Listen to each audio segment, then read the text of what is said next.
yes. And what was that beginning, middle, and end part again? This Nielsen box will keep track of everything you watch, which helps us generalize the viewing habits of millions of Americans. Is there any way you can describe that to me using colorful puppets of some sort? The Nielsen box will monitor your viewing habits. I don't like the left puppet. His chin is scary. Hello, and welcome to my analysis of Peter Griffin. Today we will delve into the complex character of Peter Griffin, using psychological frameworks to understand his behavior. We'll examine him through the lenses of John Piaget's cognitive development, Erikson's psychosocial stages, and Lawrence Kohlberg's moral development. Let's begin with John Piaget's stages of cognitive development. Piaget proposed that children progress through distinct stages, each characterized by unique cognitive abilities. Ideally, by adulthood, individuals should have reached a formal pre-operational stage characterized by abstract thinking, logical reasoning, and the ability to consider hypothetical situations. However, Peter Griffin often operates within the pre-operational stage, typically observed in children aged 2 to 7. This stage is characterized by egocentrism, where individuals struggle to understand perspectives other than their own. We see this in Peter's frequent inability to empathize or consider the consequences of his actions toward others. Additionally, pre-operational thinking involves difficulty with logical reasoning and cause and effect relationships.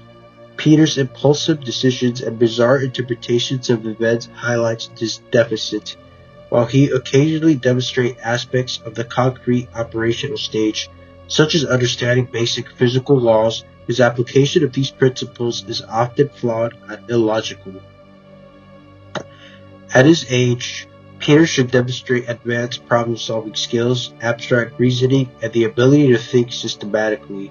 Yet, he acts more like a child than as a 40-year-old man. Next, we examine Erikson's psychosocial stages. Erikson outlined 8 stages of psychosocial development, each characterized by a unique conflict that individuals must resolve. Ideally, adults should have navigated the stages of intimacy versus isolation and generativity versus stagnation, establishing healthy relationships and contributing meaningfully to society. However, Peter appears to be struggling with earlier stages, particularly autonomy versus shame and doubt, and initiative versus guilt. The autonomy versus shame and doubt stage, typically observed in toddlers, involves developing a sense of independence and self-control. Peter's impulsive and often destructive behavior suggests unresolved conflicts in this area. Similarly, the initiative versus guilt stage, usually seen in preschoolers, involves developing a sense of purpose and the ability to plan and carry out activities. Peter's frequent attempts to initiate projects, followed by guilt and blame when they fail, indicate unresolved issues in this stage. His difficulty forming and maintaining healthy relationships and his general lack of meaningful contribution to society further support the idea that he has not adequately progressed through these psychosocial stages. At his age, Peter should be able to form stable and healthy relationships and be a productive member of society, all of which he has problems with. Finally, we analyze Peter's moral development through Lawrence Kohlberg's stages. Kohlberg proposed that individuals progress through 3 levels of moral reasoning: pre-conventional, conventional, and post-conventional. Ideally, adults should have reached the post-conventional level, characterized by abstract, ethical principles and concern for universal justice. However, Peter primarily operates at the pre-conventional levels. This level, typically seen in young children, is characterized by a focus on avoiding punishment and seeking rewards, all of which Peter does on a daily basis.